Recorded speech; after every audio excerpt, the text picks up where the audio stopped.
Hey folks, welcome to the Unsung Podcast. My name is Mark. I'm joined by Lord Christopher Cusack. And we're side by side, and that means we have a guest. Touchy. I'm going to have to wash that hair again. That's twice in 1 week. I'm not happy. Yes, we have a guest this week. We have a guest. Guest, make yourself known. I am Jonzip from the Zips. Jonzip, not christened Jonzip, but that's the name. I'll tell you how it came about. Phoning up, getting gigs, it was always like, hi, it's John from the Zips here, and they go, sorry, what? Especially if it was down in London or that, you know, the Glasgow accent. I said, it's John from the Zips. I thought, why not just make it John Zip? And that's just shortens the whole thing then, you know. By the way, I know that phenomenon very, very well, given that my handle is Chris Enemy on pretty much everything. Yeah. But Mark, before we wade in and start picking John's life apart and picking his brains apart, we've got the usual housekeeping to do. Yeah, so I'm going to start with a little bit of housekeeping we don't usually do. Is that our last episode was an interview with Mark David from the Music Venue Trust. Well, actually, the previous episode of this was the Vault reissue of our festival mixtape, because it's festival season, so I hope you enjoyed that. Yeah, you see, I told you to keep it right, and you did. but prior to that one, the last episode we recorded together was with Mark David from the Music Venue Trust, and in that episode he spoke a little bit about a court case that Dave Rowntree from Blur was taken to a court, basically because of his claim of there being £200 million of royalties in a black box that the PRS are just holding. Yeah. Basically, him using his intellect and his law degree to try and essentially fight for grassroots artists, because I think also try to fight to sort of get a little bit of sunlight onto the issue of PRS. Now, the point is, we actually discussed this at length, with Mark David on our episode, which was 2 weeks ago now. Please go back and check that out if you haven't. I know the proposition of it seems a little bit dry. They're talking about the PRS, but I promise you, Mark drops so many bombs in that interview. It is truly fascinating, and it's really interesting that the story is now unfolding in real time, just as we've covered it. I don't know, I actually messaged Mark today. I won't have an answer yet, but just to say you must have some strong feelings on that decision around Rowntree's case. Yeah, I'd like to read into what actually was said in court about it, because this was the appeal, so it had already been thrown out. £200 million quid. Yeah, the court already thrown it out, so this is the appeal, so this is the second time I've asked, you know. Yeah. So, yeah, really interesting stuff. Go back and listen to that episode 2 weeks ago. If you're a subscriber, however, and you want to hear more stuff like that and stuff like this early without ads and all that kind of stuff, then you can subscribe on our Patreon. But if you're a subscriber, you don't need to subscribe. But if you're not a subscriber, then you should become a subscriber, and you do that via Patreon. Yeah. We're available on all the usual platforms though, and if you're watching this, for example, on YouTube, just 2 seconds, click the like, and if you're on something else, just share it. DM shares are the best, apparently. Yes, that is true. Who knows why? So let's get into this, shall we? Well, yeah, let's get into it, Mark, but allow me to sort of take a little bit of circuitous way around and just say, while we're doing housekeeping, I want to say huge thanks to the Variety Bar and Gail and Sean and No Mean Radio, the network of which we are a part. And this kind of came up when John arrived for the podcast. We were having a beer upstairs and just having a blether, and I was like, man, Variety Bar's been here a while. And John, you've drank here before? Yeah, I did drink here before, but I don't think I've been in since, before COVID. So Variety's been in this location, I think, as long as I've been in this location. Put it that way. Something from something about in the 1970s is ringing a bell in terms of maybe when it was. Did it come back or something? Yeah, anyway, so the point being, John that's with us today is from the Zips. The Zips are a punk institution from Glasgow.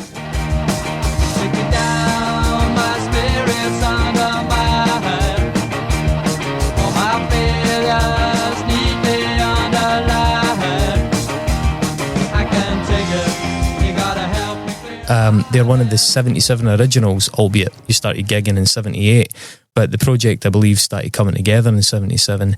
And it did get me thinking, like, just off the top of your head, how many parts of the music scene that you young guys emerged into are still here in Glasgow, John? Is there anything that you can really think of that's... The infrastructure, like bars, venues, like they all gone? Are any still kicking about? Well, I was going to say Barrowlands, but Barrowlands wasn't being used as a venue at that time. Yeah. Some of them will be other uses now. The buildings and all that might still be there. Yeah. Like we're on the Variety Bar corner of Socket Hall Street and Elm Bank Street. Diagonally, if we we're going into the town centre. There used to be a bar called the Amphora, and I think it's one of the student bars now. You know, one of these mad places on a Thursday night. And the Amphora bar was quite crucial to punk music in the 70s. There was the one that is the garage now. That's where R.E.M. played, I know, in like 1982 or something, like 83 maybe. That existed, and it was different names. It was Shuffles in the mid-70s. Even the fact that that's been a music venue for so long is pretty remarkable, albeit it's changed hands. Some places that do kind of exist, albeit in slightly different locations. John, you've got a book with you, and it's about the Bungalow Bar in Paisley. Yeah. Again, another kind of Scottish institution, albeit out with Glasgow. And I guess if you're one of the many foreign listeners that we've got, it's easy to kind of reduce Scotland to Glasgow, especially because we kind of talk about it for that perspective. But there are some really long-standing and important kind of cultural institutions that exist out with the city. You guys played there, was it last week? Is that right? We played there on Sunday night, Yeah, Sunday night. A gig for Gaza. It's a cracking book, John. Here's some of the people that have played at the Bungalow Bar. This is a different location now, though, isn't it? Yeah, the original location was on the Renfrew Road in Paisley. Just a small... I mean, the building, again, is still there, but it's some kind of restaurant now. But I don't know if you want to talk about that, but why Paisley? Why Paisley? Well, we will. In fact, why Paisley? Let's get our way there then, because that is a really interesting point. We'll come back to the Bungalow Bar. Very much so, yeah. Yeah. So, as we say, formed in 77, started playing in 78 when you finally managed to track down a bassist, I believe. Yeah, that's right. Split in 1980 originally after 2 EPs, very small run EPs, collectible to this day, very collectible to this day. I believe you've got 2 there, John. You mind holding I have, a couple of those up? Mark can edit this into the video. Actually, that was the first EP. That was the debut, the Zipp EP. That's the first reissue of the first EP.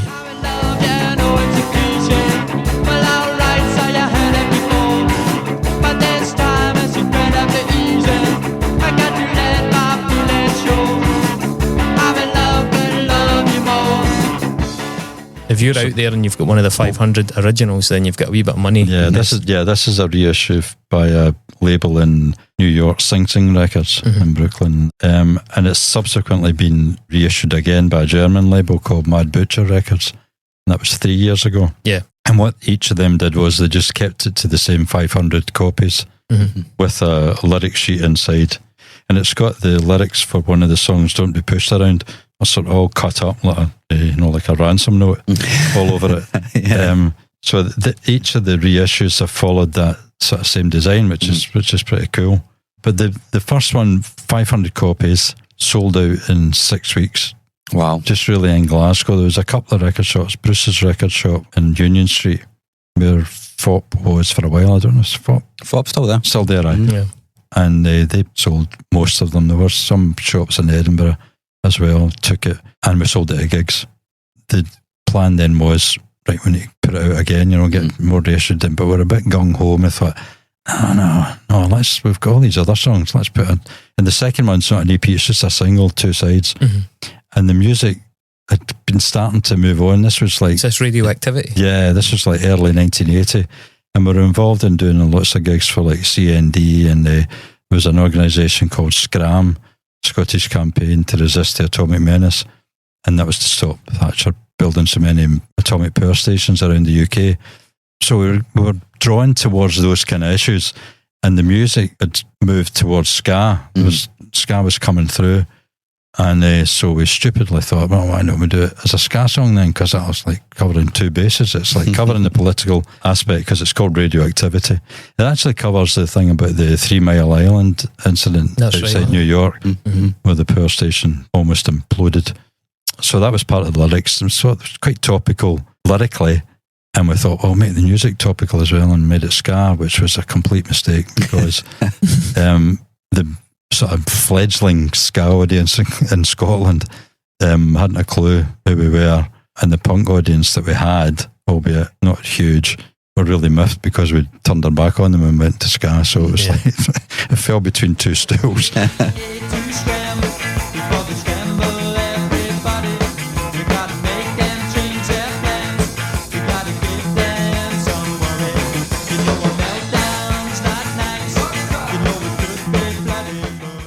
And And when also because we sold the first one so quick, we thought, right, we'll do 1,000 this time, because obviously the more you press, the cheaper it is. So we got 1,000 pressed up, and then the band split at the end of 1980, and I was left with like 400 copies still in the house. We've all been there.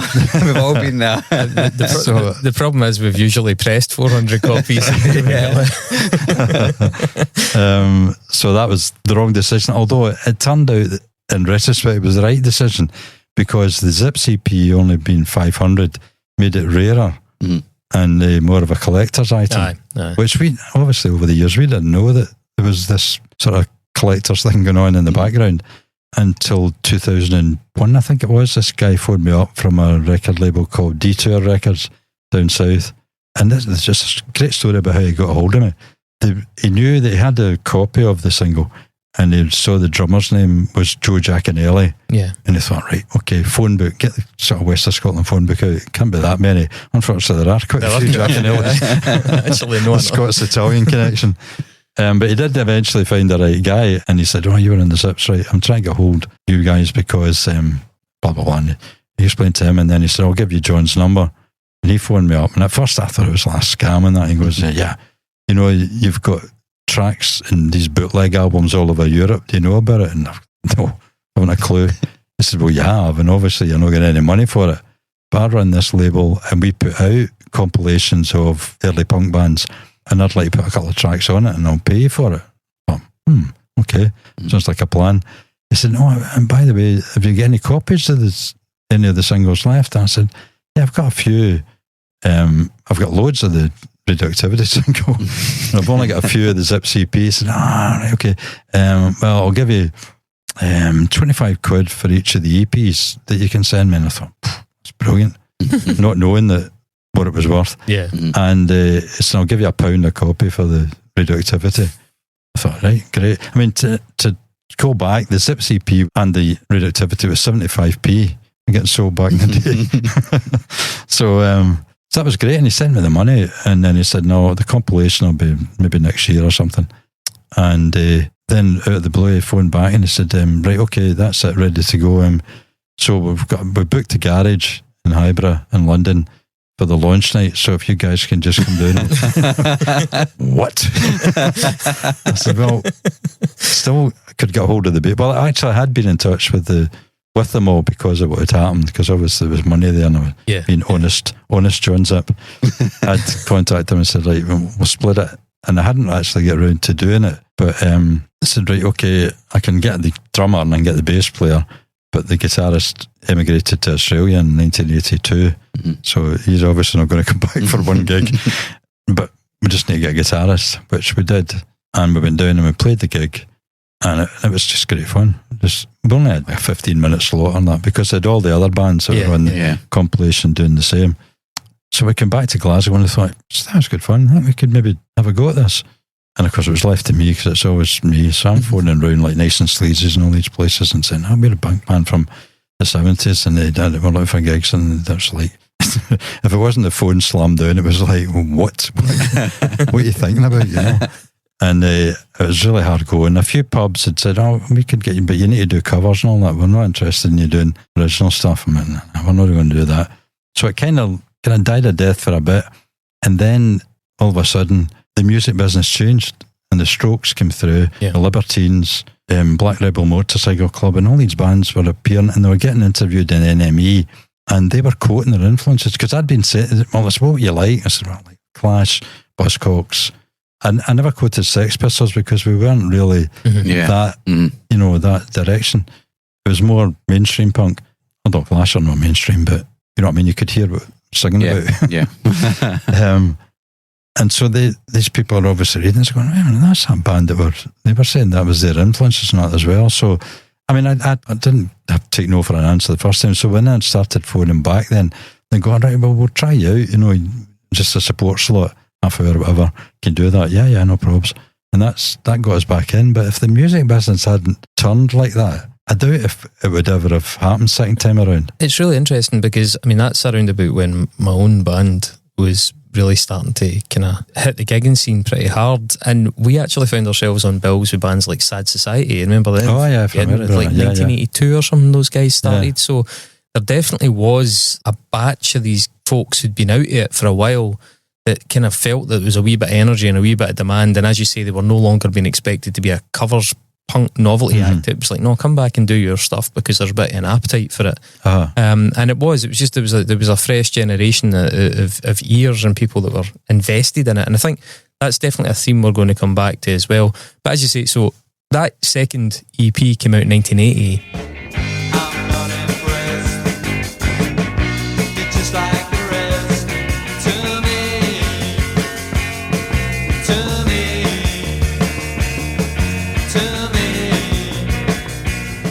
And then things kind of like derailed and the band more or less fell apart, right? Yeah. For the best part of like 20 odd years actually. Yeah.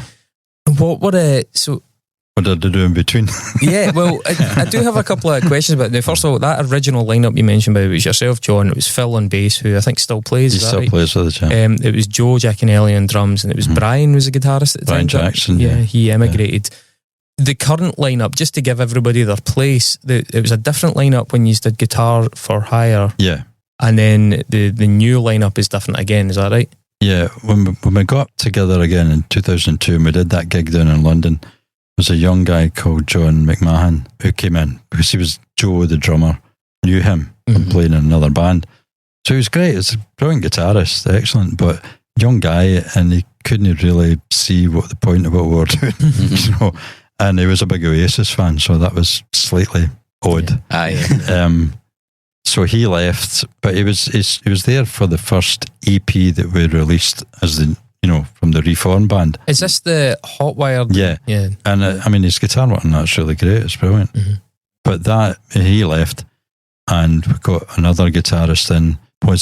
He was part of the original scene as well. His name was Brian Kerr, and he played with a Paisley band called Fire Exit. Let's have some fun, let's get this party on. Then we can see it, so let the fun begin. Drinking and dancing, carry on. We're gonna drink. That's right, you played with him. Yeah. So you ended up doing a split album with him, didn't you? A split EP, yeah. Split EP. Yeah, that was the 30 Years of Punk Rock EP. So Brian came in, and that was no problem then. He knew exactly where we were coming from. Yeah, so he was old school as well. He was old school, a bit of Keith Richards guy, which is always good in that, in punk. And he lasted about 2 years. He did one EP with us as well. I think it was just the one EP. Dumbstruck was 2000. Dumbstruck EP, that's right.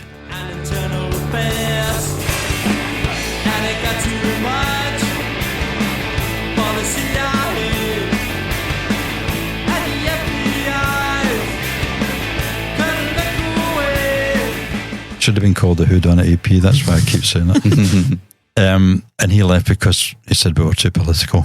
It's funny because I was about to get into that, but so let's finish this lineup thing. So he left, and it was amicable. That's fine, And then I was recommended to Jimbo McKellar. He was a bit younger than us again, so he'd not been playing in the original punk scene. But he understood where it was coming from, and he was a big Bowie fan, and that. So he was great, and he's a great guitarist as well. But he did the first album, the Guitars for Hire album. For Hire, yeah, 2006, yeah.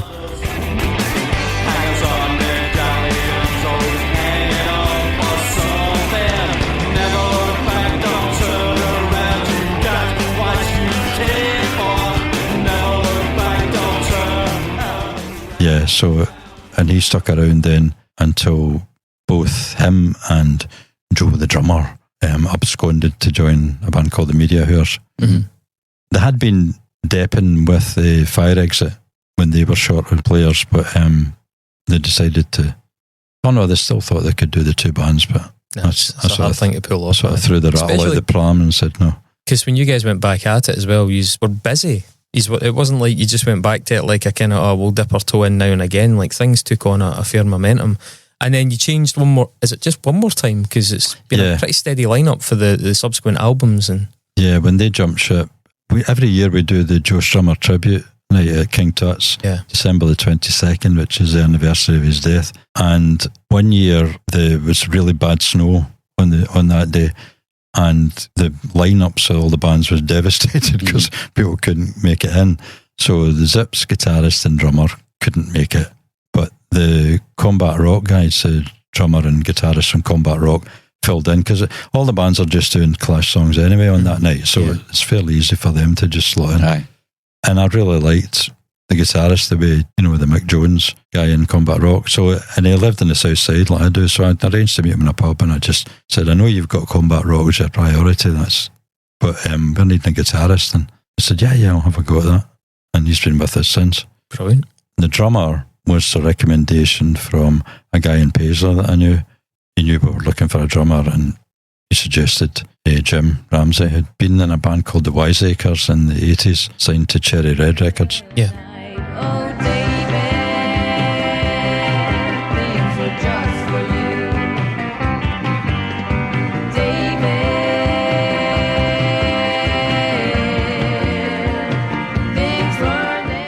And then he'd gone more sort of mainstream, if you like. No, not really mainstream, because it was blues. He was doing a Rory Gallagher tribute thing, and they played in America and Ireland, Norway, and all over the places.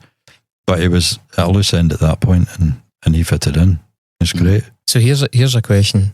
Is it true that you've got like a Zipp's USA franchise? Yeah, that was weird. That was the wonders of social media. A guy. But this has come up in the past. Remember when we did the thing about the zombies and all that kind of stuff? It's not quite the same. So I take a drink, yeah. Yeah, well, please. I don't drink alone. I always say this in the band. Don't drink alone. Drink away. And that, yeah. But we've talked about this before, about bands that sometimes through convenience have a different lineup in different territories. So John, you went over to the States to play with a kind of Zipp's USA lineup, didn't you? Yeah, what happened, this guy called Brian Morgan, who lived in New York, had sent a friend request on Facebook, and then started chatting, and he knew loads of musicians in New York. He's younger than me, but he had been in the scene, and he said, oh, well, if you ever think about coming to America, I could put a band together. Seemed like a good idea, but I didn't see how it would work. But we kept the conversation going, and then he said, look, I've got this guy in Philadelphia, and he's quite keen. I've spoke to him, and he's quite keen to put a couple of dates, or 3 dates it was, together for us. And his band will do the support, and they'll provide all the back line and all that, and drums. So, yes, sounds like a plan. That's what Jonah does. Yeah, so our friend, Jonah Matranga, who is in a fairly influential band called Far, he does the same thing. Like he's got a lot of records now. And he's got a new one coming out, which actually sounds pretty class. I listened to the single the other day. It's called Rainbow Machine. Same model that you're talking. Same thing. Yeah, he'll come to the UK and he'll just like tour with a band as a support, but then that band will be his band. Yeah, he wants to do a full band. It's a brilliant idea, because it'd be impossible to support the Zips going to America, and do a tour, and especially like 3 days, especially the 3 days. Right, the 3 days were crazy. There's a band called the Murder Burgers. I don't know if you've heard of them. I know them. Yeah. So, but before they broke up, and they've since reformed. But when Fraser was hard at it, he would go to the US, and it would just be him, and it would just be the band that he was touring with. It was a 3-piece. They would play with him. And usually be playing with other 3-piece bands who'd be supporting, or he'd be supporting them. That's what it would be. Although I think we went to Canada America a couple of months ago. He brought the whole band for Scotland with him, which I think is the first time he's done that for a long time. It's an expensive indulgence, isn't it? But yeah, he often spoke about things like he's not got his real name on social media. I don't think he's even got Facebook anymore because he didn't want to get a visa. Because of the visa thing. And it's like he keeps gear there, that he can pick up when he's over that side of the world, or like trying to get merch back. It's a total fucking nightmare. Yeah, that's right. we should probably bleep his name in this, by the way. Probably. It's a dangerous dance because there's a couple of bands. I mean, I know one band where one member of the 4 got rejected, and therefore the whole thing kind of tumbled apart because of it. Oh, UK Subs lost their tour last year. Did they? Because of that, it was the bass player, I think. Alvin, they get knocked back. There you go. That's all it takes. That was it. I think Charlie Harper then put together more of American musicians would jump to the chance and that'd be UK subs for a while. Aye, US subs. You could get that's a good point, Lars Fredriksson would be right there for Rancid. So to come back down to the comment you made earlier on about why Paisley, I just want to fill in a bit of context here. Right, I've ended up in America, hadn't we? We're talking about the map. But I need to tell you about the American tour because it's brilliant, right? Alright, well, but no, you can do Paisley. Right, okay, well, quickly to kind of come back to that before, because there's so many pins and so many different things here as well. So I've read a couple of your interviews where you kind of characterise Glasgow as more of a metal town in the 1970s. First of all, can you elaborate on that? Like, in what sense? I guess a lot of us know about the Apollo and some of the legendary bands that played there, and yeah, they do tend to be sort of like your Nazareths and your AC/DCs and all that kind of thing. But was there a general bias towards metal at that time? Yeah, I would say more hard rock than metal. Mm-hmm. You know, like double denim, long hair, and right. It's mad to think of Glasgow that. Yeah, I mean, it was everywhere you went. And I was in a band before the Zips called Road Angel. Uh-huh. And we played a residency just down Socket Street at the Charing Cross Hotel, which I don't think exists now. I think it's part of the. Yeah. We were in there for about 18 months, I think. Wow. The Friday and Saturday night residency. We kept the gear there, rehearsed Saturday afternoons, brilliant. And then management changed, and we turned up to play the gig in Simple Minds. Well, sorry, Johnny and the Self Abusers were there to play because they mixed it up. And we're the resident band, we've got all their gear on the stage. So we actually lost them one of their gigs. They only played about 7 or 8 gigs, I think, in their lifetime before they became Simple Minds. But I was going to say that because I saw you said there.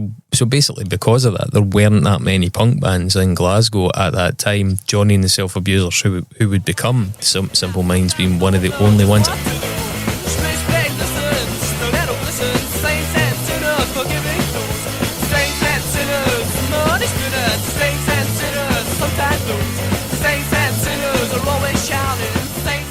I think you said that the claim that's bandied about is that the Zips are Glasgow's first 77 punk band, but I think you concede that they were probably together before you folks, albeit they played very few shows by comparison. Yeah, and there was other bands. There was a band called Fun 4, and I think they morphed into the Backstabbers. Mm-hmm. In fact, the guy on the front of one of the books I brought in, he was in that band. All right, okay.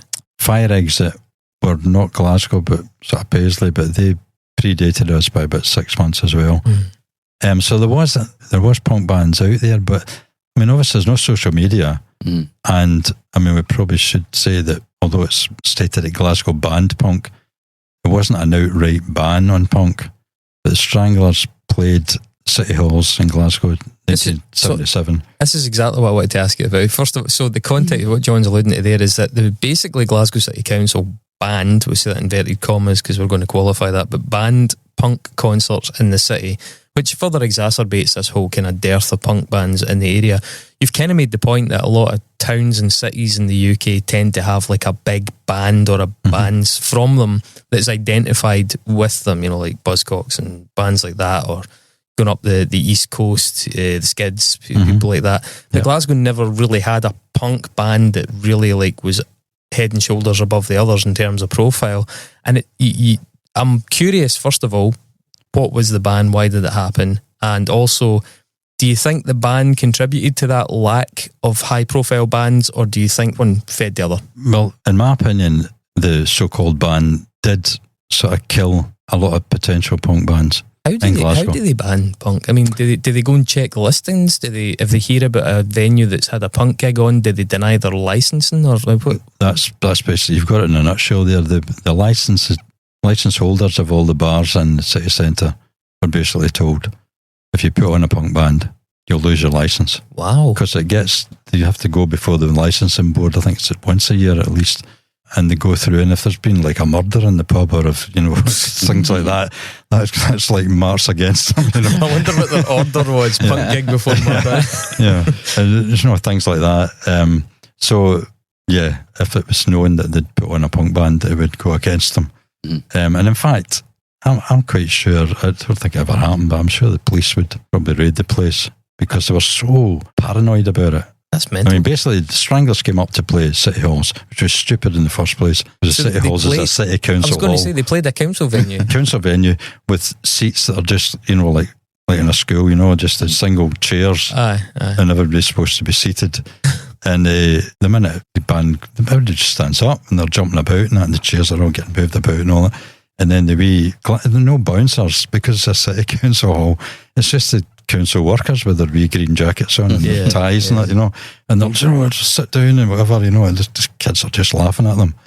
And they basically gave up, and so that was it. But there was a councillor at the back of the hall watching the whole thing, all proceedings, and he said that there was a riot, And that was it. So the next council meeting it was, they decided that Glasgow had enough hooligans without importing them from down south. That was a statement. I think it's in one of the newspapers. That's what they said. So that was it. So it wasn't a total ban, but it was when there was a gig at the Apollo, they don't give the licence out for the gig to go ahead until the actual day, because the fire brigade come, there's all sorts of protocol about even nowadays, about putting a gig on, you have to go through the thing, make sure everything's okay. So what they would do was, Elvis Costello, whoever it was, would arrive. They would have to arrive, because if they didn't turn up, because they thought there's no point, it's going to get cancelled, they lose the fee. So to keep them right, they turn up, and then they're told, no, council said they're not giving a licence for this gig. And so weird. What happened then was, you see, Paisley became the winner in this whole thing, because Glasgow. So they forced all of that scene, they forced all of that energy, and I mean, punk was the zeitgeist. That punk was like, you know, they were watching, you know, the Sex Pistols on that talk show swearing their heads off, and clearly all these kids were like, I need to get a piece of that. Aye. But they can't get it in Glasgow, so it drives them to the kind of more provincial towns, doesn't it? I wouldn't say it drove them there. I think it nipped it in the bud, really, that a lot of them, because they weren't seeing, they couldn't see punk locally, and there was no point starting, they were in their minds probably, there's no point starting a band because we can't get any gigs here. Yeah.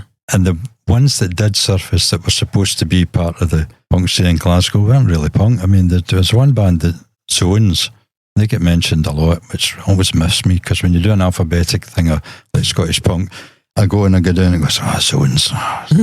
But they were managed by a Simple Minds manager, Bruce Finlay. So they had a wee bit, and they got a deal with Arista Records, I think. So they were higher up the ladder than us. But anyway, they weren't a punk band. You know, the lead guitarist was like Bowie, 70s rock type guitar, brilliant guitarist, lovely guy, but no, they weren't a punk band. They didn't want to really be associated with that, because they were better musicians. And the keyboard player was Billy McIsaac, who'd been in Slick. Oh, right, okay. Yeah. So, they were accomplished musicians, I feel like. You get some prestige, yeah. So they were always quoted as being a punk band, but at the grassroots level, I think a lot of bands never formed because they couldn't see how they would get to play anywhere. Well, the other guy was James King. He was another early punk proponent, if you like, and he now plays James King in the Lone Wolves. Okay. And he was pretty wild guy in his time. And they managed to get gigs, whether it be school halls or whatever, or them. That's what I was going to say, the Amphora. They, for whatever reason, they got away with it, and they used to put punk bands on. They had the first punk band I actually saw then in a pump in Glasgow was the Jolt, who signed to Polydor with the Jam. The Jam took them under their wing and they toured with the Jam. But they were from Wishaw, they weren't from Glasgow. Right. So they could play gigs out in Wishaw. There was a place called the Crown Hotel, I think it was. They put on gigs and they weren't happy whether it was punk or whatever.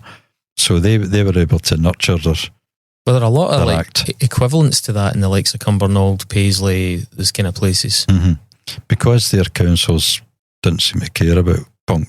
I mean, the thing is, Liberal Council of Cumbernauld. Yeah, but when you think about it, like nobody died. It's not like Altamont, you know what I mean? There's totally. You know what I mean? What's his name? Sean McGinn get his ear bitten. The top of his ear bitten off at a Sex Pistol concert. But apart from that, and Sid Vicious maybe getting hit with bottles or whatever, there wasn't really any violence at the gigs. There was a lot of violence after gigs and before gigs with punks walking about the town, because I say it's back to this hard rock city. Tribalism. The main places were like the Burns House, the Dial Inn, the Maggie, which was in Sauchiehall Street. There was these were hard rock venues, and pub venues. Were there actual battles between the audiences? Was there trouble? There was trouble at times with punk audiences coming out for the gigs that eventually did get to the Apollo. Yeah, like a lot of kids maybe going to the bus station or whatever, running into trouble. That's so mad. I mean, the thing is, I could imagine violence now between punks and, let's say, pitbull casuals. But I can't imagine. I mean, there's just so much intermingling at gigs now between punk and metal and, all sorts. Well, you're right, but even within the venues, within the gigs, there was that intermingling. And the people, and especially Glasgow city centre at the Apollo, there's people coming in from all the peripheral towns and whatever, who would normally be battering the hell out of each other. But at the gig, they're all, It's got on it. you know, just they're there for the gig and that's that. But I'd be curious about what Glasgow Council's opinions were on Motorhead. Did they let them play? You get a few folk arguing. I think they did. I don't think there was a ban on them. But the one thing we're talking about, the violence, I mean, our bass player, Phil, ended up with 13 stitches in the top of his head. We played a pub on the outskirts of Glasgow because we thought, well, that's okay, that'll be fine. And they didn't seem to bother about us being a punk band. Mm-hmm. But the audience did. All right, aye. Yeah. And as we were coming out, as we were loading the van at the end of the night, he was coming out and he'd like an amp or whatever. Two hands were occupied and they came up behind him and hit him with one of these. They don't have them anymore, thank God. But the dimple glasses, you know, the really heavy glasses. Aye. Oh, wow. Hit him with that right over the top of his head, split his head open. Just for being a punk? Because he didn't like the music. Oh man, that's what a review that is. So yeah, there was Get that in the pitchfork. there was a lot of violence, and that's why, like, nowadays it's like, you know, it's brilliant. We don't play now and not have to look over your Right shoulder. in We there, get the van got the tyre slashed at the back of the Burn South one night as well. And So how did the ban end? I mean, did folk just get? Did the promoters force it? Did the council change? What was it? Do you remember when there was a? I think by the tail end of 77, it eased off. I think the music has changed. It was like more considered new wave by that time as well. Right. End of 77, getting into 78, you know, it was, I was going to say Stiff Little Fingers, but they still were quite, Yeah. you know, real punk band. But like Boomtown Rats and bands like that are more kind of heading towards mainstream than out and out punk. And Even probably the what you Stranglers said, at that point as well. yeah, and probably what you were saying is right, that how are they going to enforce it anyway? I mean, they can obviously enforce it in the main venues, but when it comes to like clubs and pubs and that around the city, it'd be well nigh impossible. But it did continue with some of the pubs just going, no chance, not having you here and that. I mean, you know? it's ironic. It's certainly from my experience as well, because I mean, I'm from Stirling, Central Belt, and we migrated almost en masse to Glasgow because you couldn't play the more extreme kinds of music out there. I mean, you could play it, but you couldn't make it sustainable. It was a nightmare, and we were having the opposite experience. We were playing in Tullabuddy and Alloa and places like that, and we're dodging bottles when we're coming out of the gigs. And so we came to Glasgow for the exact opposite reason, which was like the safety in the audience and the open-mindedness of like trying out sounds that were really pretty far out there at times for a lot of the bands, and it's like just knowing that would be well received. So that image of Glasgow for the end of the 70s, and it is just so far away for the kind of very permissive, very artistically sort of fluid city that I came into just 20 years later. Yeah, I mean, Joe Strummer from the Clash and Paul Simon and the bass player, they get arrested at the back of the Apollo after a to-do with the bouncers. Joe was shouting to the bouncers to leave the kids alone because it was a seated venue. And if the bouncers took it upon themselves, you couldn't even stand up. You know, they would just come round and sit down, you get one warning, didn't heed the warning, you were out, the scruff of your neck and down the back stairs, tumbling down into the street. But they were vicious, absolutely the vicious. cat house method. I think those bouncers moved to the cat house when the Apollo shut down. maybe. But they, you know, they had been remonstrating with the bouncers to leave the kids, and you know, they're only having fun, they're only dancing. And so when they came off stage, there was a bit of a to do then with the band and the bouncers.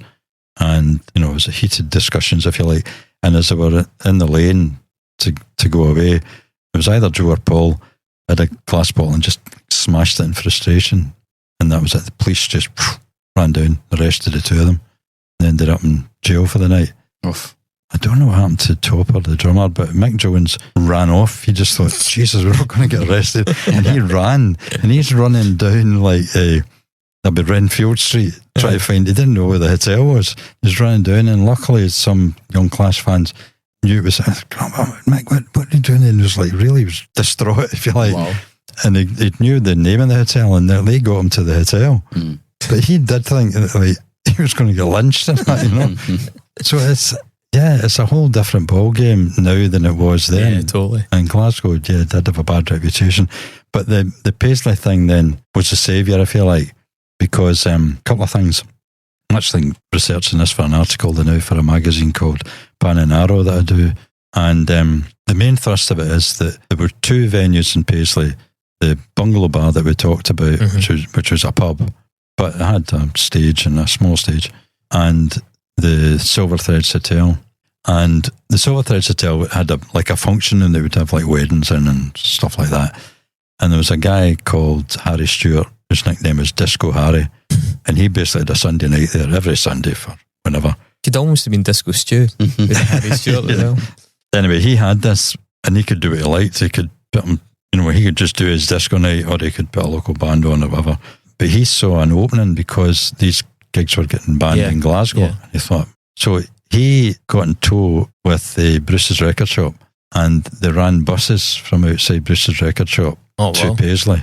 So punters that weren't getting in to the gig in Glasgow could then, they knew that if they were headed down to Bruce's, there was probably a bus there, would take them to Paisley. And of course the act was told, listen, we can get you, you can play. That's brilliant, eh? Mm-hmm. So like Elvis Costello, the Rosillos, the Adverts, UK Subs probably, I think. They all played mostly at the Silver Threads Hotel because that was organised. But the Bungalow were actually just booking the bands legitimate, just as a touring venue. Yeah.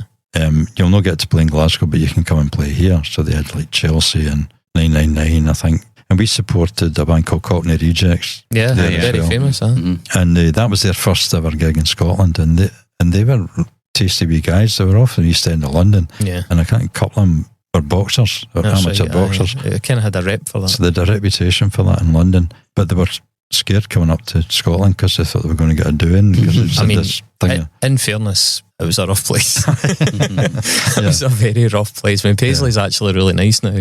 It's come a long way very quickly, but it was pretty sketchy at its worst. And they hated Glaswegians. So there was always this rivalry. But that was a classic case of where punk brought them together, because at the Bungalow and at Silver Threads, there was Glasgow people there, but they were all there just for the music, and that was fine. Yeah. Hopefully they all made it safely home.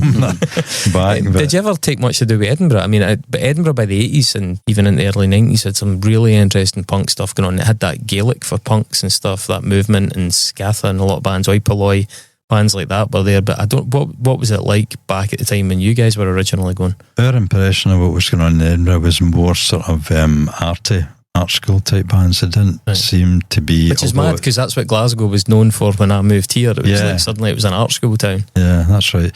So like Fast Product, they had some of the early bands there, and we played one gig in Edinburgh with a band called The Flowers, and the lead singer, female, was the girlfriend of the guy that ran Fast Product. So it's kind of, I don't know, a bit more cliquey, I think. Mm-hmm. But we didn't play there that often, so I can't really comment. Yeah. I know there was a punk scene there because obviously subsequently I've read about it. But it is fascinating how different towns and different regions rise and fall at different points. Because I mean, the paint that the picture that we're painting there is sort of Glasgow late 70s has this band. There's a dearth of punk. It's very much a heavy metal city. By the 80s, and we were actually, before we pressed record, we were talking about the Big Gold Dream thing. Glasgow flourishes into this kind of arty indie city.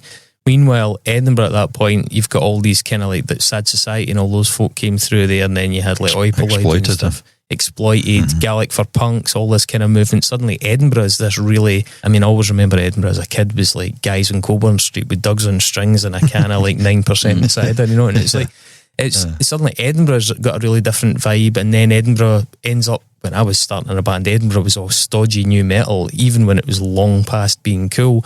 And Glasgow was the super cutting edge, arty and quite heavy kind of alternative city. So it is really interesting the way that this ebbs and flows. And John, obviously you've got the privilege of having spanned that whole era.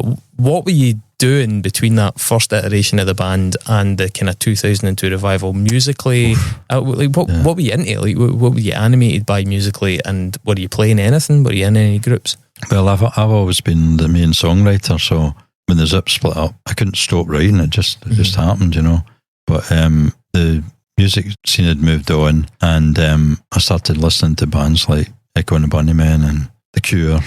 You know, there was a whole new wave of bands coming in. All the Chameleons and all that stuff. And it was more melodic, obviously, than punk, but there was still the edge. These bands had obviously, they'd either been, well, like Echo and the Bunnymen were in, or Mac was in the punk band before. Anyway, I started then moving that direction, but I didn't see how I would have another band. I had an interim play about a band called Tall Stories with my young brother on keyboards, and a guy called Joe Caldwell who'd been in a band called Scratch. We were a kind of punk new wave band, late 70s, with my other brother Alan. And so there was a wee sort of movement for people that had either been in punk bands or were new to the thing. Yeah, that makes sense. Moving towards this direction. But Tall Stories never really took off. We had a few gigs, Cumbernauld Theatre and places like that, and then it just kind of died a death. But I'd been bitten by that to think, well, there's with a different combination, we could maybe do something here. And I'd been then playing with my two brothers, so I thought, well, never thought of that before, having actually a family affair. So it was myself, guitar and vocals, and you must have missed the stories of the Jacksons and the Osmonds. Yeah, it's a bugger doing all the choreography, but and Malky on keyboards, and then Alan on bass. And Alan knew a great young drummer, Davey Halley, and a guy called Tom Watson, guitarist, and it just worked. It's just sometimes the chemistry just works without too much hard work. And whereas the Zips, although we were putting these singles and things out ourselves, we were obviously trying to get some sort of record company interest and to no avail, really, backwards and forwards to London in the overnight bus. And so that was 2 years, say, pushing the Zips, trying to get something going. And with this band that we then formed, my brothers, were called Passionate Friends. And within 6 months, we put a single out.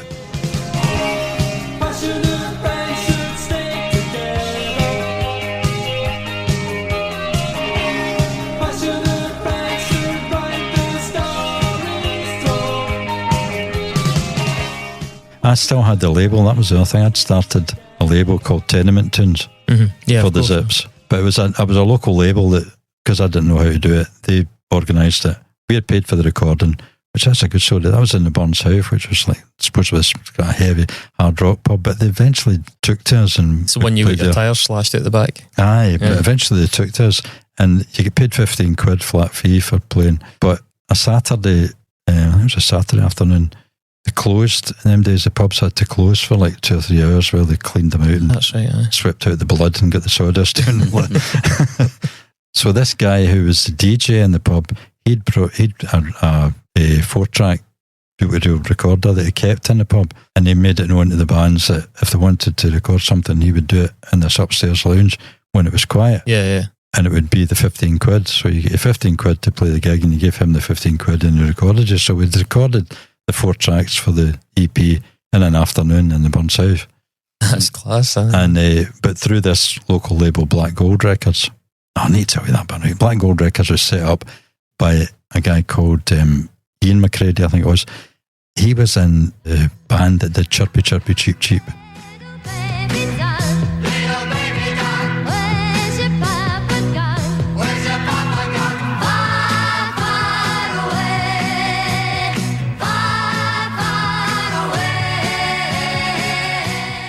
Anyway, but the money they got for that, they made loads of money from that one single, right, all across Europe. He set up this wee studio in Kirkintilloch and called the thing Black Gold Records.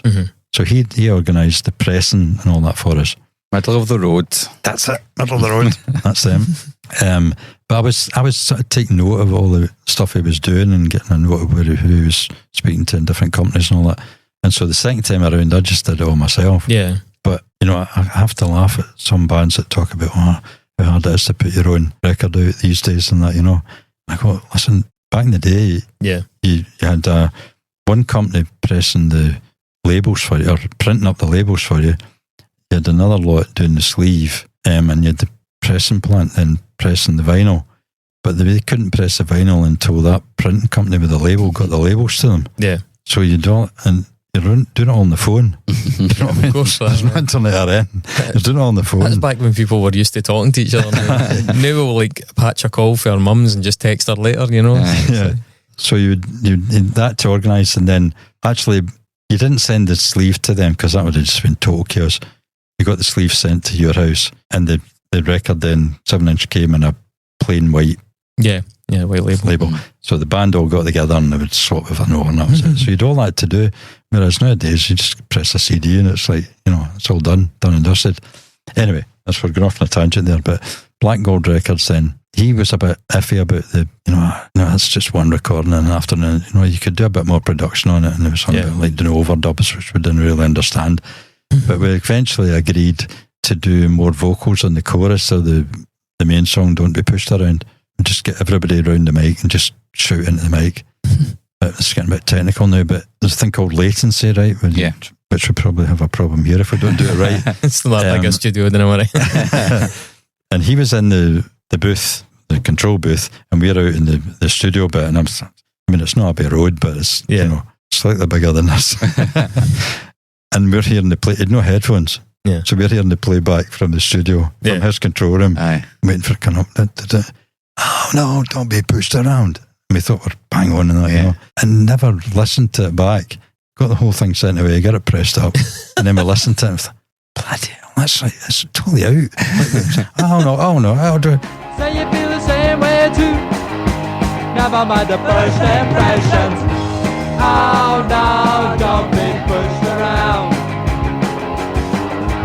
Oh no, don't be pushed around.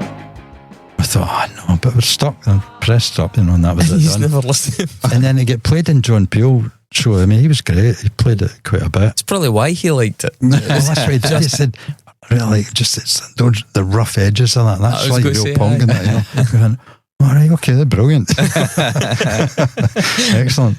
And I'm sure a lot of those punk records at that time, there was all that kind of, mistakes. Like a 5 millisecond delay and stuff. And nobody really had the technical ability to correct anything. So. It's funny you mentioned John Peel, actually. So I'm reading a book just now called This Ain't Rock and Roll by Daniel Rachel. Really interesting book. It's kind of about the use of like far right symbols and things in music over the years, something we've touched on a lot in this show, and John Peel refusing to play factory record stuff because of the various acts on the label that had been alluding to or dancing around, including Joy Division, some of the Nazi stuff. Now, obviously the punk scene back in the late 70s was so much about provocation, and that's one of the themes in that book. It's just like, Susie, even like Mick Jones at one point, the Cham 69, obviously the Pistols, like it's easier to name the people who didn't at some point have a t-shirt with a swastika or an SS thing on it than they did.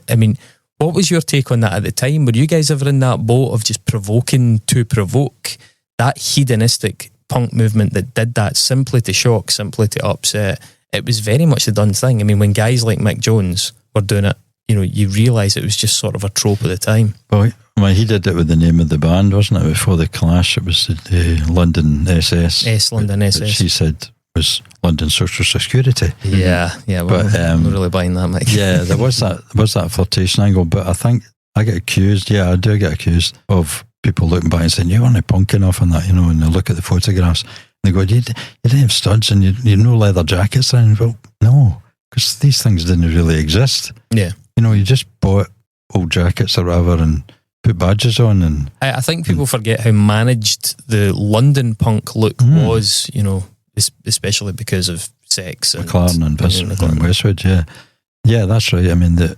They had access to that. Yeah, you could approximate it yourself. Obviously, it's not that difficult with ripped shirts and stuff. But the other thing was, we're trying to get gigs. It's hard enough kidding on or no full on punk band without coming in, with a safety pin through your nose or something like that. That's it. The gig's over before you even start. Yeah. But I always maintained that our approach was writing songs that we're hoping people will listen to because it's got a message or whatever and try and get across. I'm old enough to know that the Beatles were the first band that I probably ever heard properly in music, and so I thought, writing songs, and they're writing their own songs. I thought, how do you do that? Before the Zips and Road Angel, I was writing the songs, but they were pretty much love songs or relationships gone bad. There's maybe a few that would have a bit of something else about them, but mostly that's what music was about. And then punk came along, and I just remember reading the Clash lyrics and stuff, and then seeing interviews or reading interviews with Joe Strummer and all that, and suddenly realised songs don't have to just be love songs. It's like you've got an opportunity to actually write about something that's important and things that are going on around about you, and hopefully open people's eyes or ears that might not have noticed that going on. Yeah. I mean, there's so much access to information now, and disinformation as well. But back then, it was just, what was in the Evening Times or whatever. Even the music press was kind of quite conservative. Yeah. When punk first exploded, they gradually moved with the times, but initially it was pretty much anti-punk. So the music and what you were writing about was a chance to actually get that message out, and that's why I never really took to the 80s style of punk, where it was massively faster than what we had done in it. And I always point to like the Sex Pistols. The Sex Pistols songs are pretty slow compared to Clash songs of the same period. The two.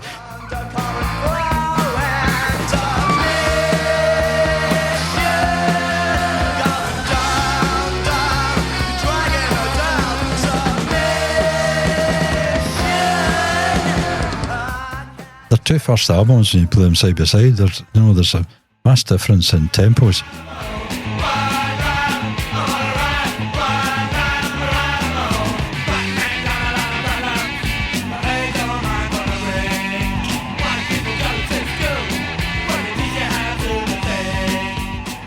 Which doesn't really matter because they're still getting the message across. But by the time it went into the 80s style punk, skate punk, and the American style of punk, it was just so fast.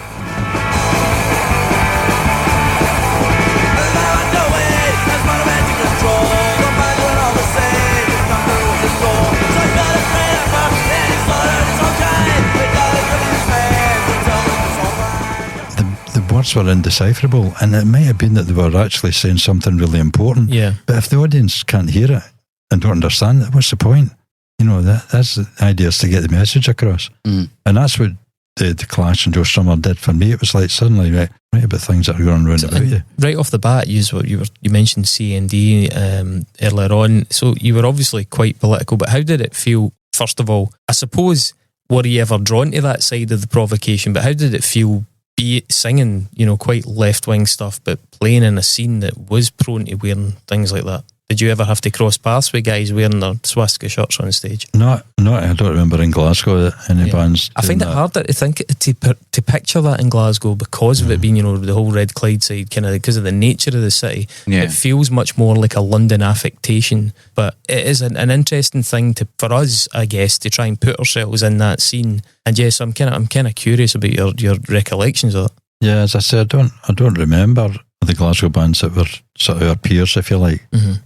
I know that Watty for Exploit, he's got a swastika tattoo on his arm. That's back. That's going into the 80s again, but the early 80s. And it's Edinburgh.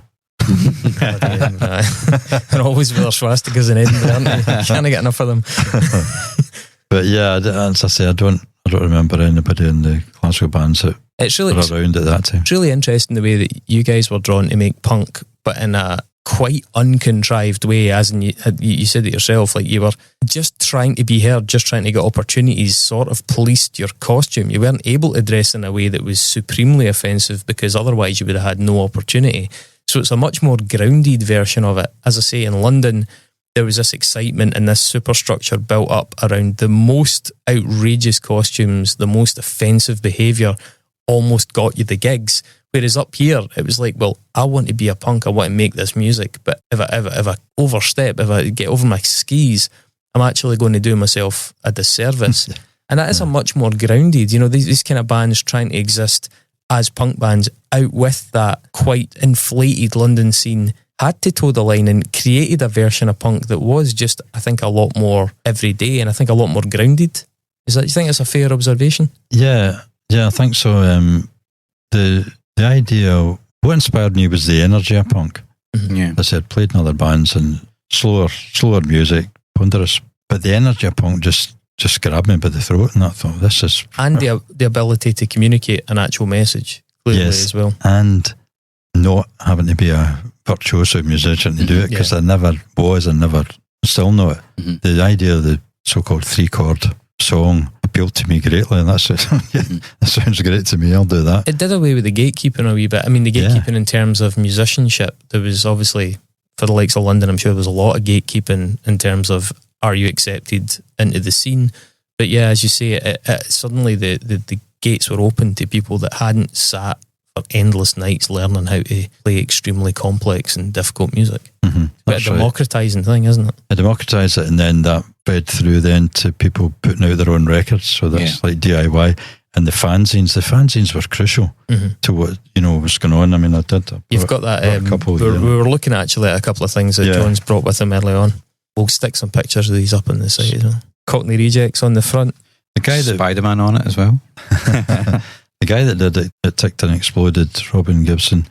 He eventually wrote for Sounds. Mm-hmm. So on the back of doing his own fanzine. Yeah, I thought I knew the name. He got a job with Sounds, and then he was with I think it was like a sports newspaper or something like that for years. The aesthetic of them is amazing. It's absolutely amazing. It's something that people try and recapture now in a much more contrived way. Mm-hmm. You were actually talking about trying to put together a wee collection yourself, and I was saying the fact that it looks a bit like a fanzine is really feels really authentic. There's a really nice quality to that. Yeah, it's class. Who do you think's aged better and maybe worst from that time, John? Like both, I suppose, musically and politically, because there are still some of those kind of the original crew going. But who for you has kind of stood the test of time? I think Exploited would be for me that the longer they've been about, the less I've liked the band. Yeah, I never really took to them and not that enamoured of them nowadays. Yeah.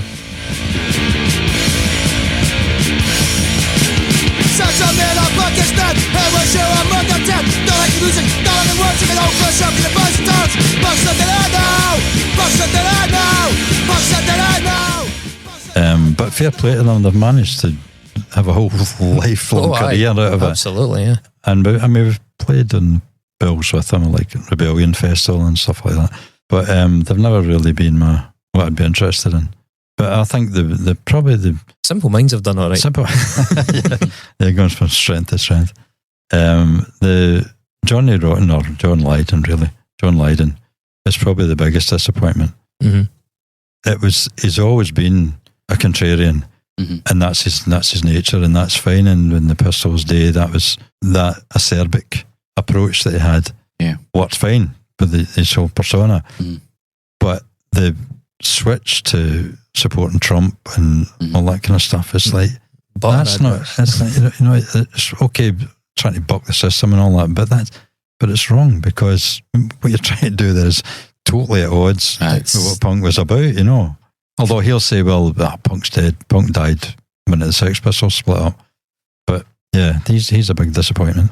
I've always had quite mixed feelings about John Lydon, if I'm being honest. Again, referring to that book, This Ain't Rock and Roll, like the whole kind of Belson was a gas side of the Sex Pistols is pretty distasteful. I mean, I think it's really hard to square a lot of that.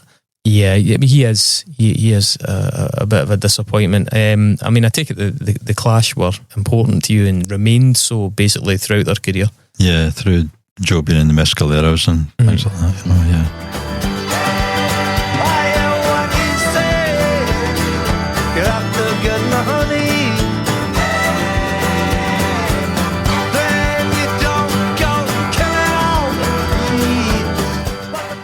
We shouldn't go off. That's another tangent if we get into Mescaleros territory. How about Paul Weller? How did he fare?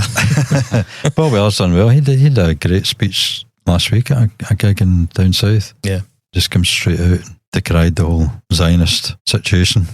So yeah, he's fared well, and he dipped for me with the Style Council. I thought I don't really get it. You're the best thing that ever happened. So don't go away.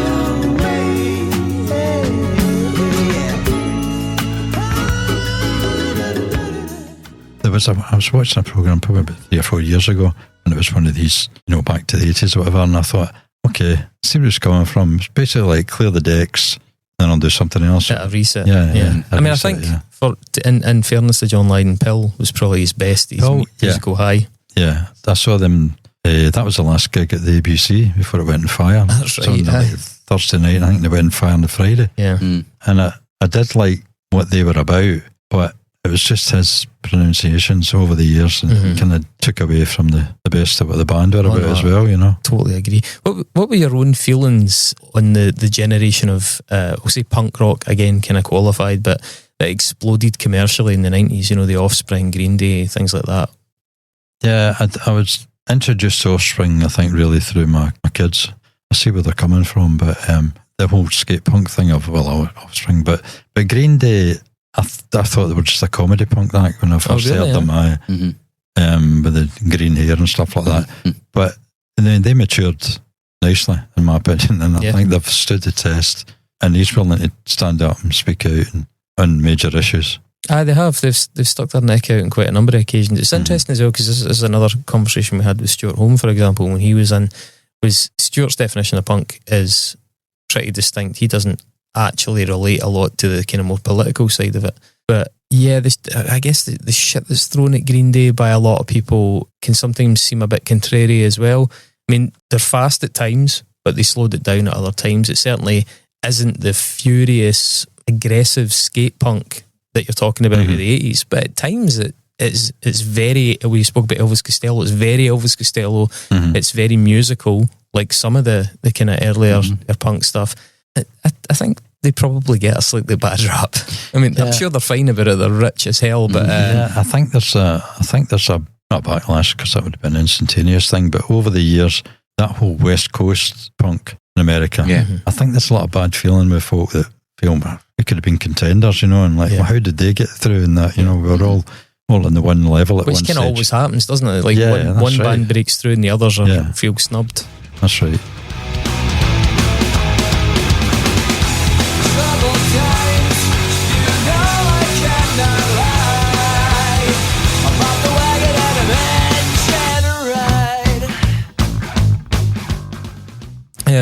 I mean, given that you've got the advantage of the perspective of having played extensively then and now, what are the differences you see in kind of DIY shows these days compared to when you guys were doing them, and maybe what are the similarities as well? What things have stood the test of time in that DIY scene, and what would you say has changed? I would, for example, say that, well, you're saying that it was always a mix of like punk and metal. There's certainly no jeopardy or tension between those audiences anymore. No, that's right. There's much more give and take. I think what Bar Block are doing is brilliant. There's a lot of places doing it as well. I don't want to claim a monopoly on that. So. well, yes and no. I mean, they treat the bands not just as they act for the night and bye-bye. I mean, the fact that the bands get fed is a great thing, you know. You've done a fair bit of touring in Germany, haven't you? Because you've kind of got some kindred spirits over there. Have you noticed the difference in the treatment over there? Oh, yeah. I mean, we've played a lot of squat gigs where there's not much money in it for the band, but they're great. I mean, there's always food, big pot of rice or whatever for the band when you're playing, and obviously they put you up in the squat as well, so there's somewhere to stay overnight. But generally speaking, there's more respect for bands and musicians in Germany and Europe, because we've played in Portugal as well. We've done quite a few gigs in Portugal, and it's the same thing. It's like there's a real healthy respect for the fact that we're older, and you know, and they go, you guys you played then, and da-da-da, because they've got Portugal, they've got quite a good young punk scene there, so they're quite happy to have an older band alongside them. You've got a split record with Razor Kids from Portugal, don't you? Yeah. And obviously the band I'm alluding to is Erotic Devices, the German band that you've got a lot in common with.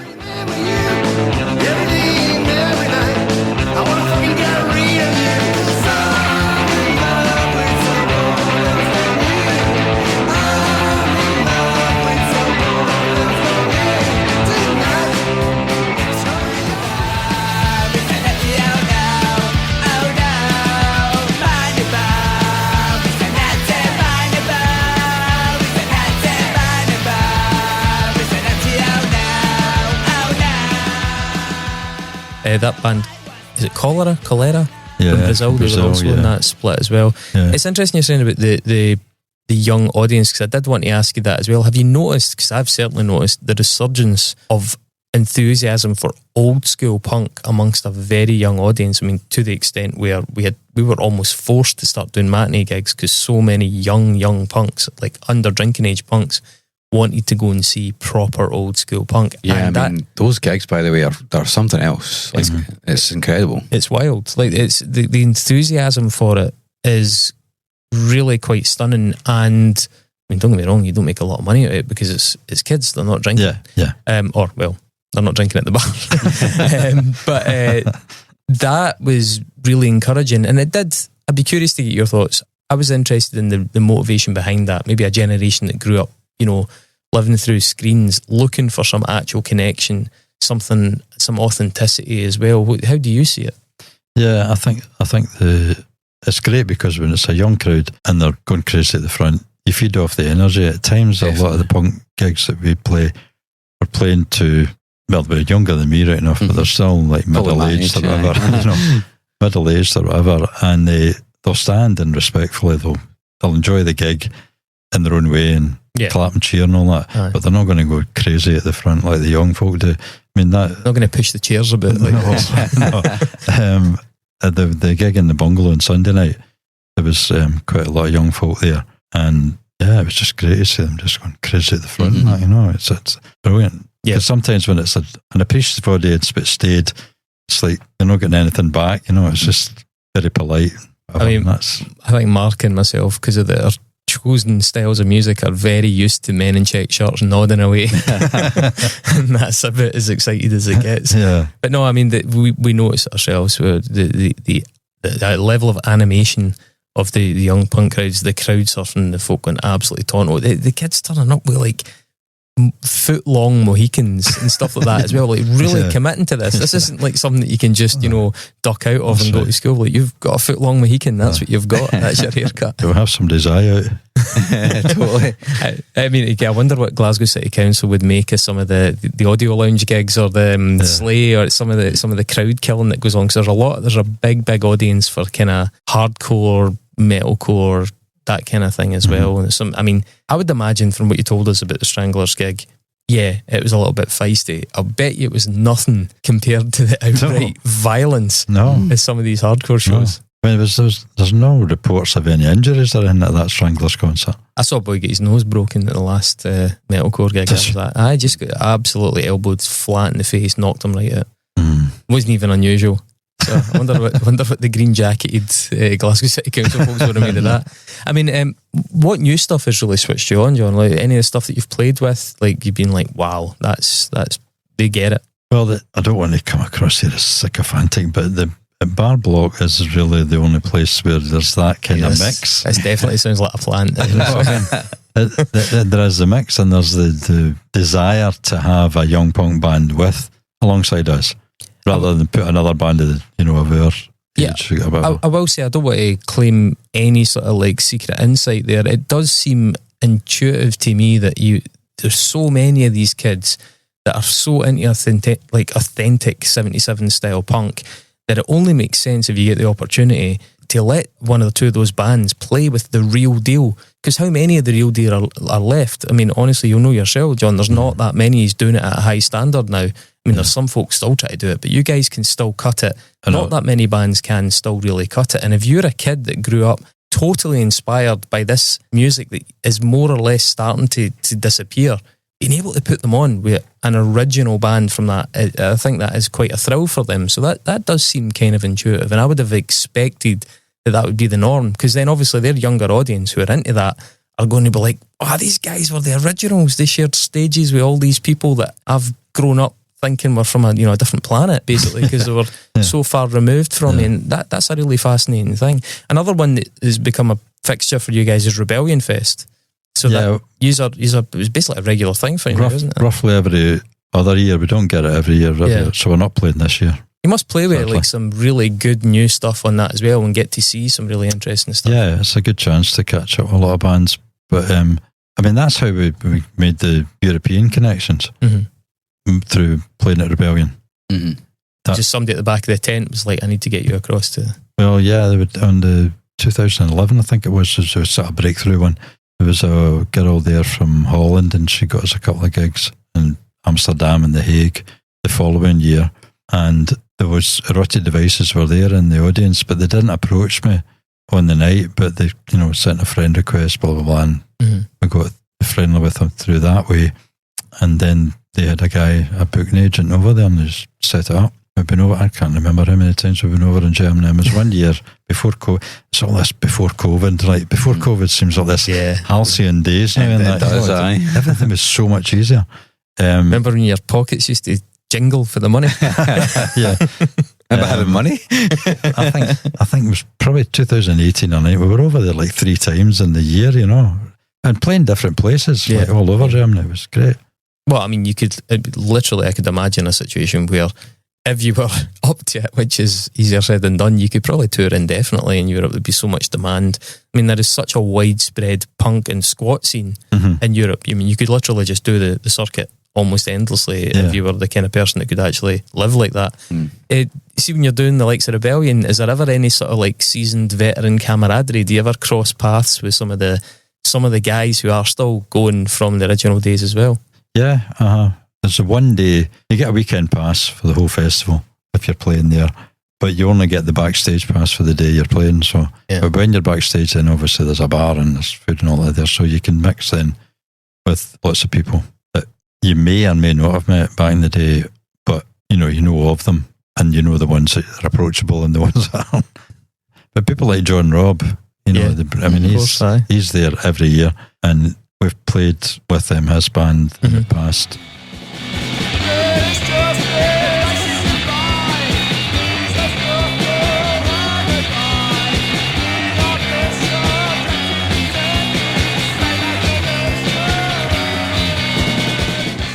So I know him reasonably well. So yeah, there's plenty of options there. And TV Smith, I've played with him quite a few times, but more on solo gigs when I'm doing the solo stuff, because that fits more his, in the bill that he'll be on. But a great gig, again, just before COVID, 2019 in the summer, in a boat in Berlin on the Spree, and it was myself, Charlie Harper from UK Subs, and TV Smith, and it's a 45-minute set, which is enough time for the boat to go so far down the river to the next pier, and the people that have paid a ticket for that, they go off, they pay twice so they can come back, and a new crowd maybe come on, and then you go back up the river again and do your set again all over again. That's class. That's cool. Brilliant. That is cool. The people are right there, because it's just like a party boat thing, you know. So, who are your favourite crowds currently? Like, where are your favourite crowds, or like what sort of situation is your favourite crowd? I always personally loved playing in squats. I loved playing in squats. Yeah, I think the squats are great. My only problem with the squats are that they never want to buy any merch. That's true. They'll go, you give me this, or we go, I'll try to sell it. They always want to tap a rollie. Yeah. Oh no, I have no money or whatever. Oh, no, yeah, there'd be like CDs. It's like too modern stuff. You got 7 inches. Vinyl. And then of course, again, more post Brexit than post COVID. It's impossible to carry merch like vinyl over there, because an absolute you're going to get cobbled right away. But we've got some T-shirts planked and that over there for if we're over. But yeah, I was going to tell you about the American. We got time for that? Aye, please do. So this guy. So this is the American kind of franchise you've got of the Zips, and you went over to do these shows. Yeah, through this guy Brian Morgan, who lives in New York, and he had a friend who was a drummer. He'd played in a kind of hardcore punk band in the 80s. He had a basement we could rehearse in, and then the bass player of the Philadelphia guys band was going to be our bass player. So we had a band basically ready to go, and this other band were going to be the support on the 3 dates that had been arranged. So the first one was in Philadelphia, their hometown, and we arrived, and it was in, we're looking around and driving, and eventually we're not in Philadelphia, we're in a kind of suburb of Philadelphia, not Camden, the bad bit, but pretty close to it. And it was just this typical wooden slatted board house with a trap door thing, the mosquito and that thing. Is this a gig? He goes, yeah, there's loads of them, these gigs like that, In the hallway, there was these 2 Mexican guys, and they had like a trestle table and just boxes of beer piled up behind them, and they're just selling it. So it's an illegal bar, basically, right? That's your first thing. And I said, well, where's the gig? And they went, it's downstairs in the basement. And, all right, okay. went round to go to the basement, and it's that staircase. It's in every horror movie. You go, don't go down there. You know, it's just this wooden rickety staircase. You get down it, and it was just a bare concrete floor. They'd put up some fairy lights and all that, and it was pretty rammed. And it was all young folk, and it was that band, as I say, they were a bit more hardcore. Well, they were really hardcore punk, and it was all their audience. So it just went mental when they were on, and luckily they went mental when we were on as well. But the place was thick with dust because of the bare concrete floor, and they're all jumping around. It was just, you could hardly see. But that was a good starter.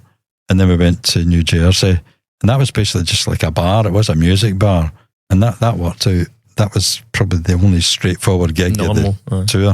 And the last one was in Manhattan in a bar called Otto's Shrunken Head, which is a kind of... I've heard of it. It's a dive bar, but it is well known in New York.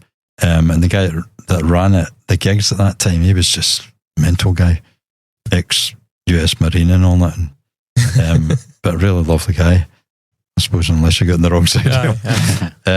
But it was his gig that he'd put it on, and it was us and a band from San Francisco called Bite, and obviously the band from Philadelphia.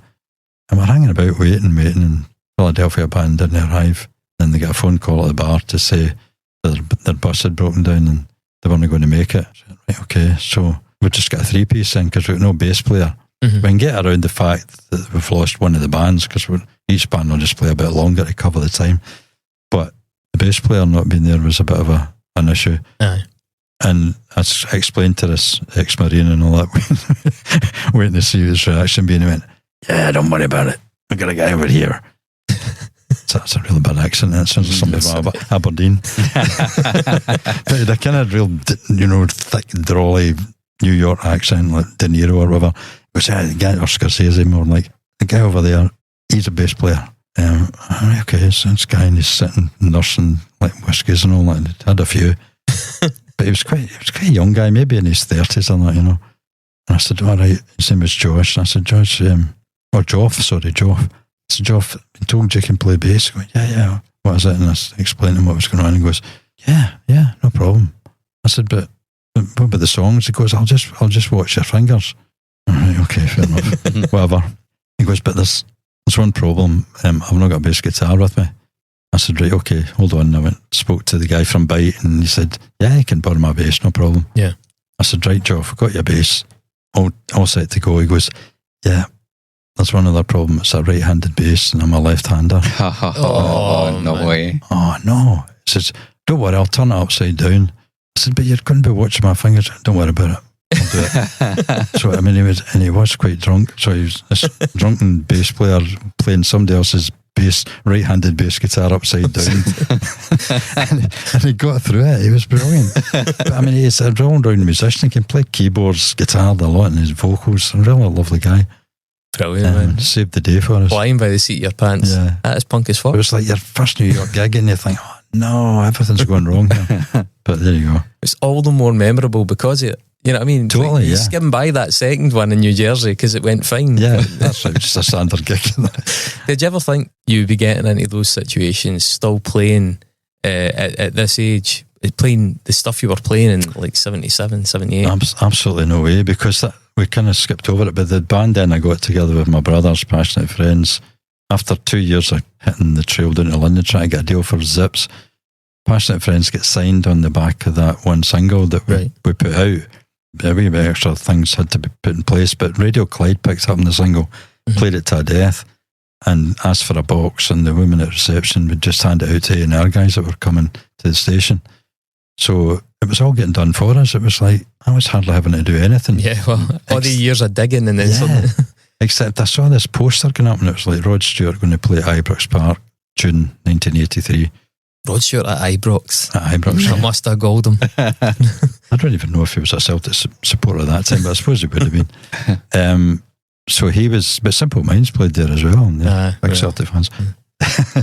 Anyway, the poster went up, and it was Rod Stewart, and it was like, what can I say his name? Gary Glitter.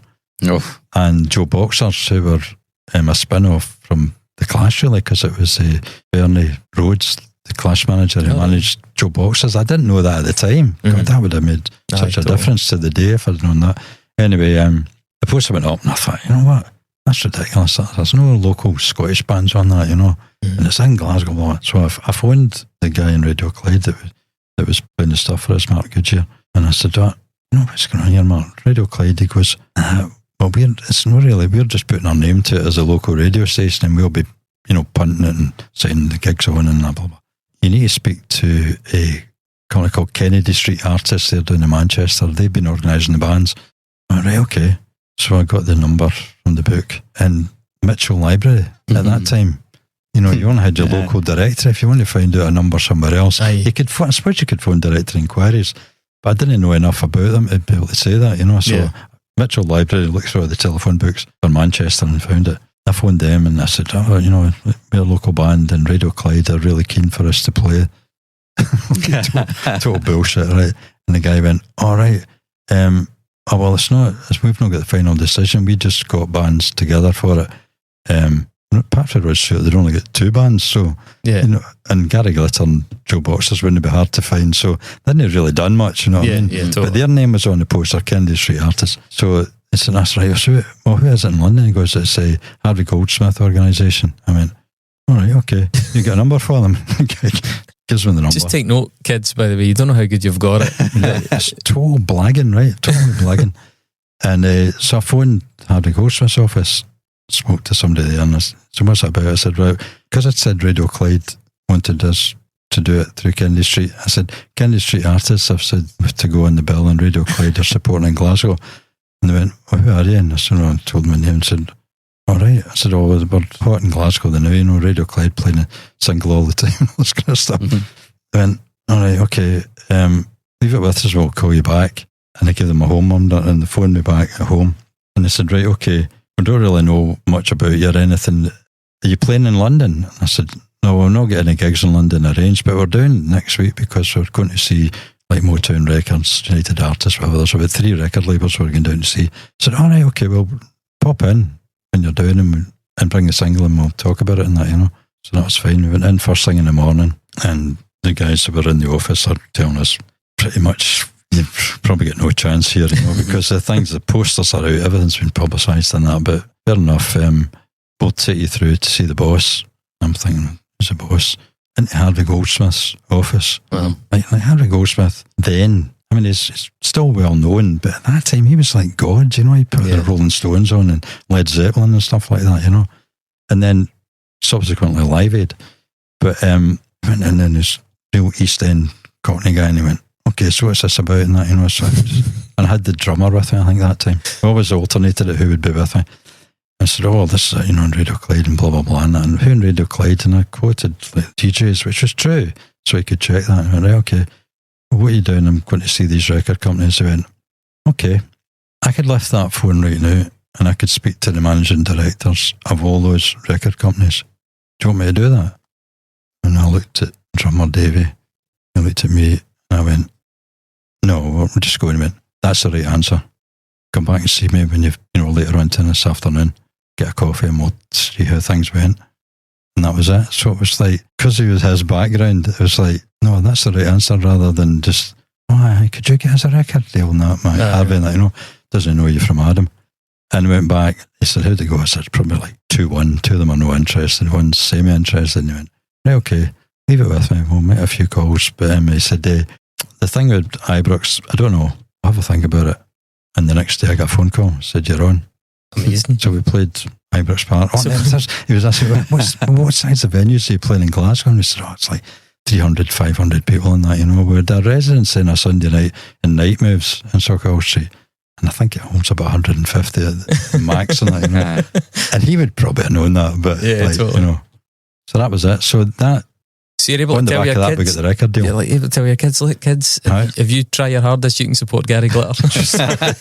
I know, and it worked for years, and then it was suddenly, oh shit, we can't mention it anymore. But you never know, Rod Stewart might expire before he gets outed, so that one will still be alright. How was the gig? The gig was brilliant. I mean, it was a cracking sunny day. Aye. And it was amazing. Was like 60,000 people? I think it was 30,000 was the limit because the stage was out on the park. Mm-hmm. and the stand behind us was just used for all the tech and all that stuff. So it was like 3/4 of the ground What a was buzz. available. Amazing. That's You don't ask, you don't get. That's it. It's the moral of that story. Exactly, yeah. DIY, the epitome of DIY, just picking up the phone, going to the Mitchell Library, just blagging your way to a 30,000 capacity show. John, that's an amazing way to finish things. What are your plans? What have you got coming up? We're playing the Rum Shack in Glasgow. Nice place, south side. Yeah, played there a few times. Like down the road for me. Is it? Nah, he's basically a neighbour. South side He'll be there the as one well. phoning in the noise complaint. And that's a benefit for Love Music, Hate Racism, Nice. which is great because have we got time for this? Huh? Yeah, please, of course. There's a documentary film called White Riot, which sort of documents how Rock Against Racism was Aye. formed and Aye. what it was about.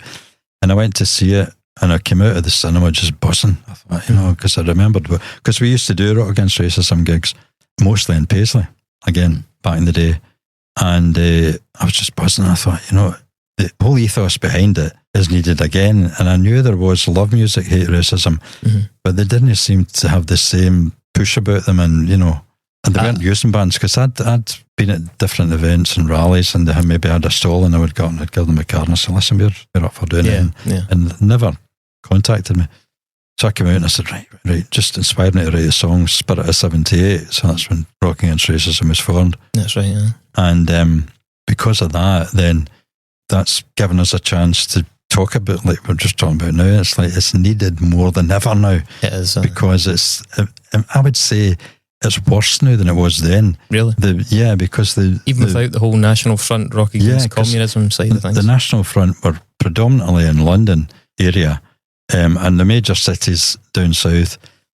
Any moves for it to happen here would have been nipped in the bud pretty quick. I don't remember there being any battles with National Front people in Glasgow, and we were doing, as I say, we were doing Rock Against Racism gigs, and we were doing gigs for all sorts of left-wing causes, and there was never any it's riots or anything on the back of that. It's definitely got some roots here now, unfortunately. But that's unfortunate, yeah. So, although in saying that, anyone who's been following the news around Glasgow might know that there was some kind of sizable protests by the right wing, but it is also fairly well understood that a lot of the people that were coordinating that were brought up for down south. Correct. To give it more of a kind of veneer of like organisation and things like that. So it still does owe a fair bit to the leadership who tend to be down south, but unfortunately there's definitely enough foot soldiers up here these days.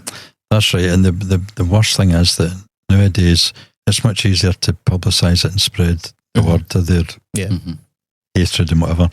Whereas back in the day, if it would only... But to be fair, the music press would cover it. They were definitely on the side of Rock Against Racism, all the music press and that. But on the basic TV, unless there was a riot or a running riot in London as part of that, you wouldn't have really known about it. And even the Victoria Park gig, the huge one for Rock Against Racism, the Clash played that. There's no riots there, but it would have been well outnumbered right enough, because the place was absolutely rammed. Good luck to them. Yeah, so it's just I agree. Just wanted to get that in there. It's important that bands. Totally agree. It's a febrile moment, and I think especially as living standards and people's lives have constricted on the back of Brexit and on the back of COVID and the back of all these different things that have just chipped away at the amount of expendable income families have got and stuff. The tension's building, and it inevitably leads to scapegoats, and all it takes is somebody to point these people in the right or wrong direction. So yeah, I agree, and I hope Love Music, Hate Racism do get a bit more hands-on. Well, they're co-hosting this gig at the Rum Shack, so yeah, it'll be a chance to speak to them again. Alright, well, if you're listening, get along to that. What date is it? First Friday in August. First Friday in August. Something like that. Right. Or 5th, maybe the 5th. Have a look at it. If you're in Glasgow in the south side, get along to Love Music, Hate Racism, featuring the Zips at the Rum Shack. John, thank you so much for your time. It's been great, thank you. Fascinating, and a good laugh as well at points. I hope you enjoyed yourself. Yeah, it was great fun. Yeah. You've nursed that pint the whole time. It's warm now. Goodness me. Half of things evaporated when you drink it. Mark, we'll be back next week. I'm not going to say what, because we'll see who we can get hold of. Yeah. But I'm really pleased we were able to reschedule this as well, because that was worth the wait. Thanks very much, John. Yeah. Good stuff. Thanks John. very much. Right, Thanks for having planters. me. We'll see you soon. See you soon. Okay. Bye. Cheers.